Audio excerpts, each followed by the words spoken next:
पुण्यामध्ये विश्रांतवाडी परिसरात स्नेहगंध सोसायटीच्या बाहेर एका कचरा वेचणाऱ्या महिलेला नवजात बाळ सापडलं।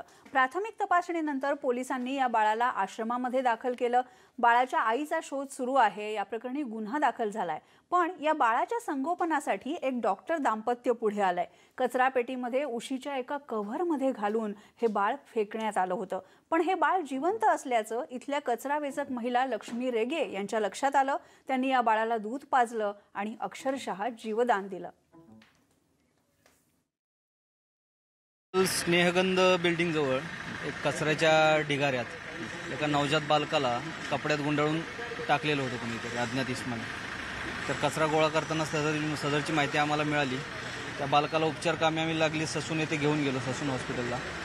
त्या बालकावर उपचार झालेले आहेत। बालकाची प्रकृती सध्या ठीक आहे। सदरचे बालक सध्या अरुणाश्रय संस्थेकडे कोर्टाच्या आदेशाने परवानगीने हँडओव्हर करण्यात आलेलं आहे। सदर बालकाला पण दत्तक घेण्यासाठी बरेच लोक इच्छुक आहेत। त्याबाबत आम्ही खात्री करून सदर त्यांना माहिती देतो। समाजात अजून पण माणुसकी आहे। कोणाला नकोशी वाटणारी कोणाला हवीशी वाटत आहे। ही एक खरंच आनंदाची गोष्ट आहे। आपण पाहिलं या बाळाच्या आईचा शोध सुरू आहे। पण लक्ष्मी रेगे या कचरा वेचणाऱ्या महिला या बाळाची आई झाल्या। त्यांच्याशी बातचीत केली आमचे प्रतिनिधी चंद्रकांत फुंदेंनी। ज्या स्नेहगंधा सोसायटीमध्ये ते नवजात बाळ सापडलं त्या सोसायटीमध्ये आता आपण आहोत आणि ज्या कचरा वेचक महिलेला हे बाळ सापडलं त्या लक्ष्मी ढेरे आपल्यासोबत आहेत। ताई ढेंबरे आपल्यासोबत आहे। ताई मला सांगा नेमकी कधीची घटना आहे आणि तुम्हाला बाळ कसं सापडलं आणि कुठं होतं ते? बाळ हे या डस्टबिन मध्ये होतं। सकाळी मी 7:45 वाजता इथं कचरा घ्यायला आले, त्यावेळेस डस्टबिन काढली आणि डस्टबिन बाहेर घेऊन गेले कचऱ्याच्या गाडीत डस्टबिन खाली करायला। तर त्यात बाळ होतं, म्हणजे बांधलेलं होतं। ते हालचाल केल्यामुळं मला वाटलं काहीतरी पिल्लू बिलू मांजरेचं वगैरे असेल, तर ते मी काढलं आणि एक साईडला ठेवलं। बाकी कचरा ओतून घेतला आणि दुसरा पण सोसायटी जाऊन कचरा आणला।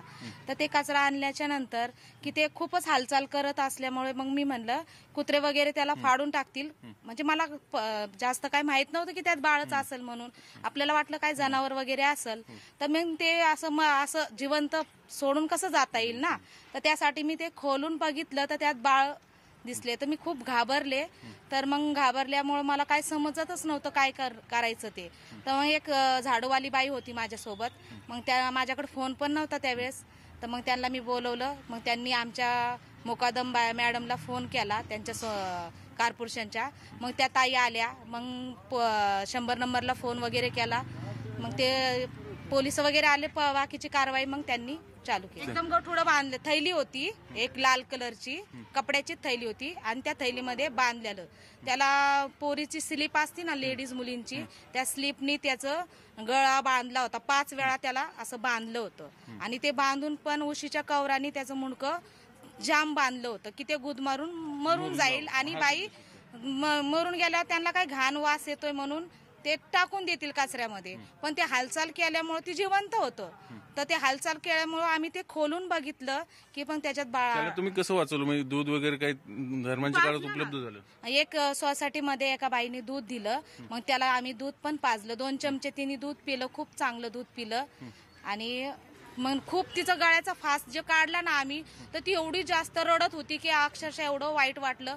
मग आम्ही त्या रक्ताने पूर्ण माखलेलं बाळ मी त्याचं म्हणजे असं वाईट मी पूर्ण तिला गुंडाळून घेतलं आणि पोटाशी लावलं। मग ती थोड्या वेळ झोपली पण बघितलं केवळ ह्या लक्ष्मीताईमुळेच त्या नवजात मुलीचा नकोशी असलेल्या ज्या मातेला नकोशी होतं म्हणूनच त्यांनी ते इथं टाकून दिलं होतं आणि ह्या लक्ष्मीताईमुळेच केवळ त्या नवजात मुलीचा जीव वाचलेला आणि आज ते बाळ सुखरूप आहे। व्हिडिओ जर्नलिस्ट निखिल करंदीकरसह चंद्रकांत फुंदे, न्यूज 18 लोकमत, पुणे।